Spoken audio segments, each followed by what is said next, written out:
Hello again, whiskey friends. Thanks for joining everybody for another Tuesday discussion. Here on Tuesdays, we do like to give video responses to questions and comments we're getting on either Instagram, YouTube, or from our wonderful Patreon community. Thank you all so much for all the support. Love you. Now, today we are going to be talking all about finished bourbons and ryes.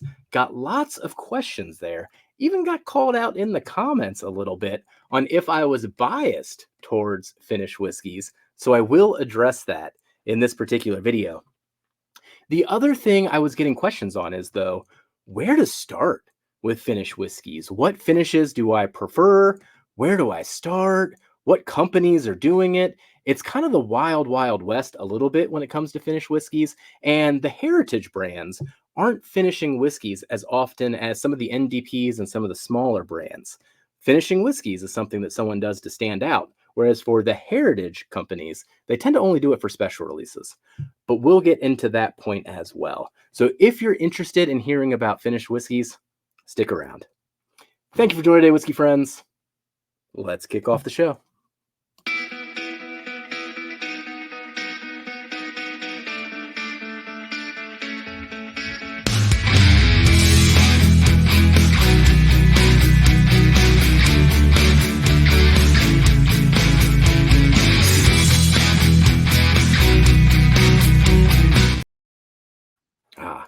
Got a beautiful whiskey from one of the companies that we're going to be talking about later, Starlight Distillery, but got one of them here. Oh, I can't wait to talk about this one.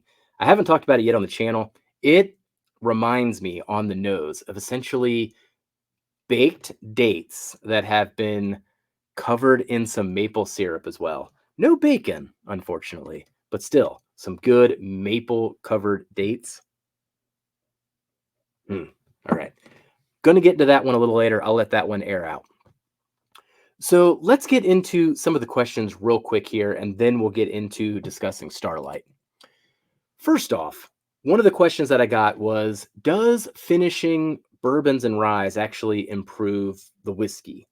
And the answer to that one is just yes and no. You know, it doesn't always work. Sometimes it comes off funky. Sometimes things are finished too long.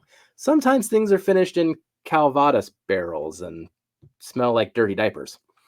But in general, it does seem like you got to be careful when it comes to young whiskeys.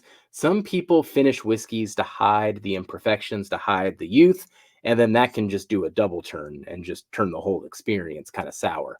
But on a good whiskey for the right amount of time, yes, it can add some very, very interesting flavors, interesting dynamics. It can even add some interesting creaminess to the mouthfeel and all types of things. It can really change the experience if done right.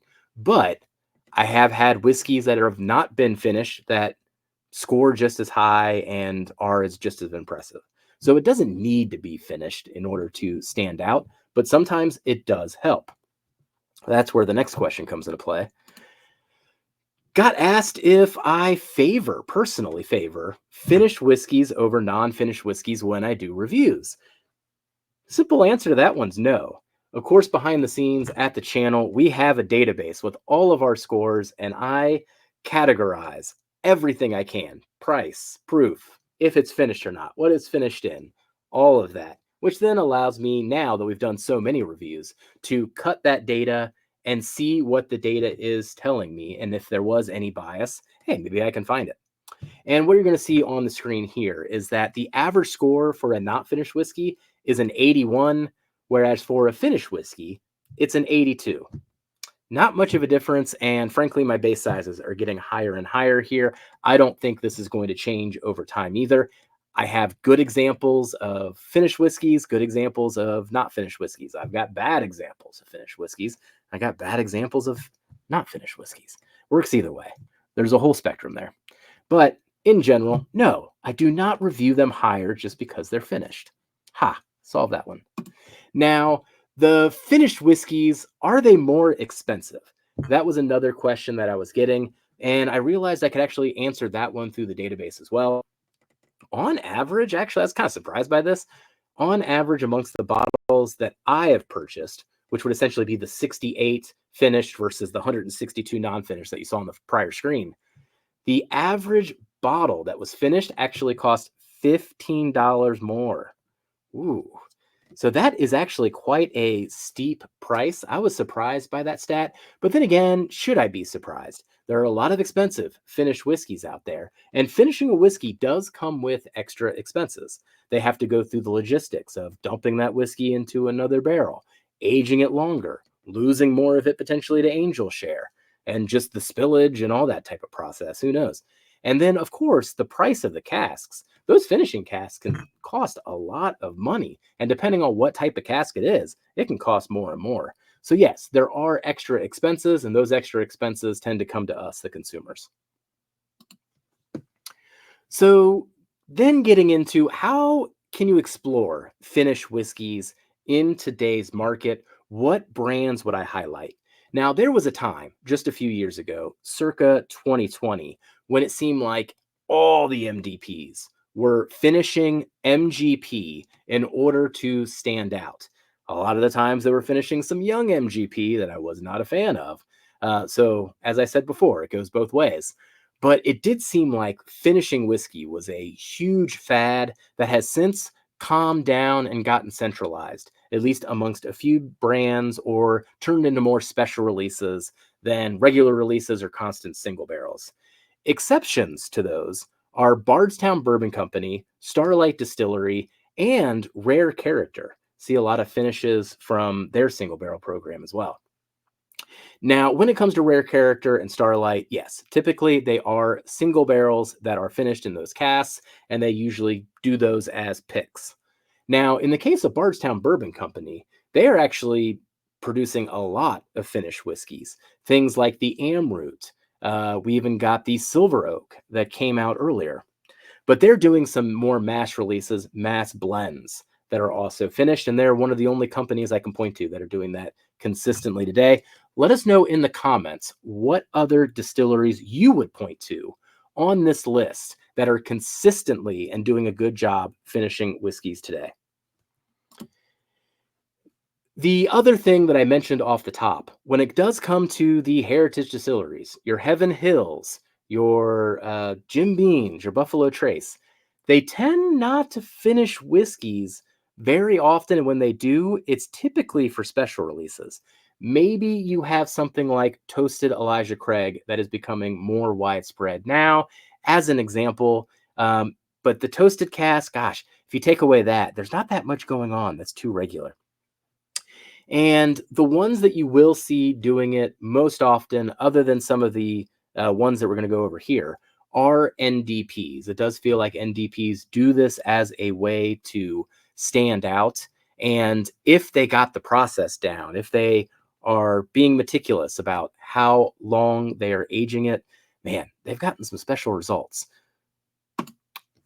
So let's talk about then Starlight. So I got some specific questions about Starlight and all the different finishes they do. Apparently, it can be overwhelming to purchase a Starlight because you don't know what finishes to prioritize, which is a point of view that I can completely understand. You know, after the last couple years, I think I've acquired about 12 to 15 different Starlights. Amongst those, probably 9 to 10 different finishes. So, gotten a lot of experience exploring Starlight and exploring their different casts. And I know which ones that I will personally be prioritizing going forward. And we can talk about that a little bit today. Now, where you can find these Starlights, by the way, is your online retailers. A lot of the channels in this particular community have done picks at Starlight, and they always come back raving about the experience. So check it out on like Shared Pour or Sealbach. A lot of the ones that I'm going to be talking about today, I did get from Shared Pour. And even some coming from Bourbon Outfitters too, actually. So there's a bunch of different places that you can probably get your Starlight fix in if you're interested. But the point of the next couple minutes is to talk about what are some of my favorite finishes to prioritize if you're looking to explore. So one thing about Starlight, the first one that I'm going to highlight here is going to be the Cigar Batch. Now, the cigar batch, when it comes to Starlight, is actually all about Amburana finishes. They were the first distillery I knew of that was finishing their bourbons in Amburana. But what I'm holding is not a bourbon. This is actually their rye, one of two ryes on this list. I think sometimes rye whiskeys can hold up to a finish better than bourbons. Sometimes bourbons get overwhelmed and completely take over, and it takes away all the characteristics of the whiskey itself. Whereas a rye can stand up to Amburana, and I think this is a fun one to highlight. So that was a really good one. Thank you, Darrell, for picking that one up for me. Another one that I talk about with Darrell, man, we have been raving about this one for years. Probably the most surprising one on this list, but bourbon finished in Scotch whiskey casks. So on this one, sometimes I've had bourbon finished in Scotch before that got kind of band-aidy and weird. Not this one. It is gorgeous, man. You got this beautiful underlying bourbon, and then just the sea salt and the freshness from the Scotch all come through, the maltiness. Oh, it blends together so well. This actually might be my favorite individual bottle on this list. The only one on this list that I actually have a backup of. So that tells you how much I love it there. Next won't come as a surprise, but if you see sherry finishes coming from Starlight, oh, grab one of those. I love sherry anyway. Overall, it's my favorite finish of any finish, but notice that it's third on the list here. So we're going to go over two others that stand out to me. But man, do I love sherry finish. And look at that color on that one. This was just a beautiful, beautiful whiskey. And then when I get done with this one, I get to try the next one in the series. Now let's talk about the one in the glass that I said reminded me of maple and dates on the nose. Very interesting flavor profile there. I've never had a rye whiskey finished in Armagnac before. And Dusty Dan and the group managed to pick one of these. So I'll highlight that one a little bit there. But this is a rye whiskey finished in Armagnac. And I can't even think. I think the only other example, the closest example I have, is probably the Hard Truth finished in cognac. Interested in the comments on this one. I threw this out to a couple different people and no one could give me other examples. Give me an example of an Armagnac finished rye other than this one in my hands. I couldn't think of one, but I think the combination of the Armagnac and the rye, Armagnac is one of my favorite finishes as well, did something really, really beautiful on this whiskey. Ah, beautiful mouthfeel. Oh man, the sweetness on that one got real grapey. But there's a whole bunch of aspects to this thing that just reminds me of a good like charcuterie board, essentially. Between the grapes, the dates, man, maybe I could even go into that fig route. But you kind of get the fruit profile on that. A lot of that has to be coming from the Armagnac. But then there is just a lot of sweetness and a lot of savoriness around that too.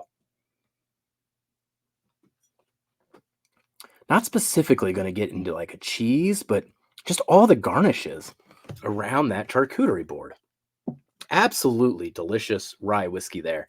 Good pick on that one, Dusty Dan. That one is still available, I believe, as well.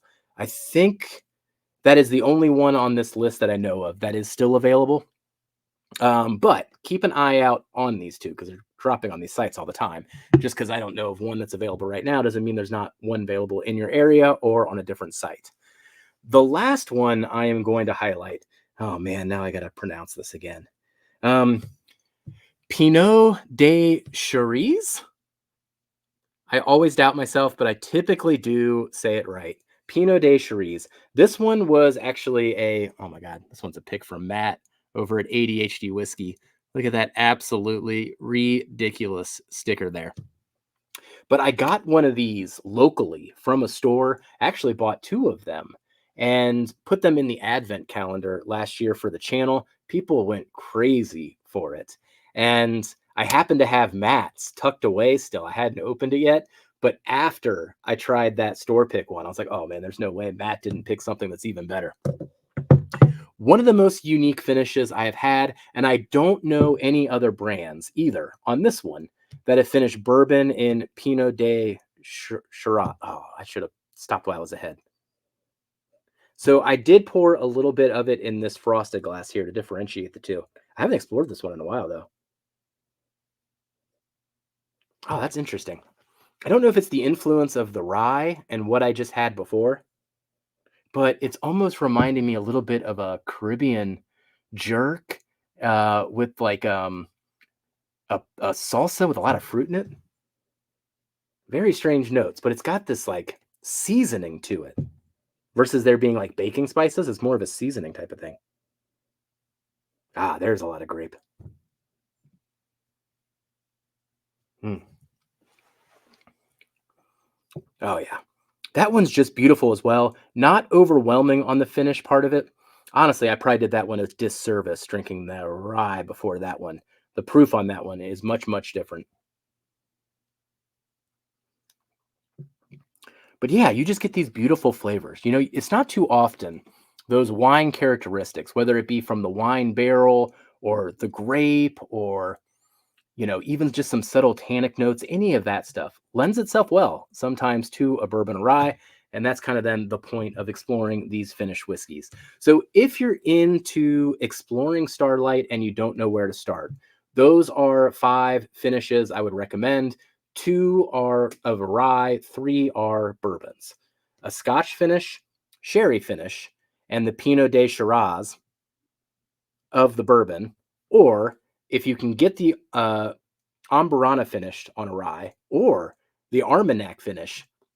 Very, very interesting combinations. And some of these are just unique. You know, other than the sherry finish, you don't find these combinations very often. Once again, something that Starlight can offer. So let me know if you've got any other questions. What do you like from Starlight? Have you gotten to try it? What do you think? Want to know in the comments. Spread that word around to everybody else who comes by this video. So thank you for joining today, whiskey friends. We'll catch you on the next Tuesday discussion. Goodbye, everybody.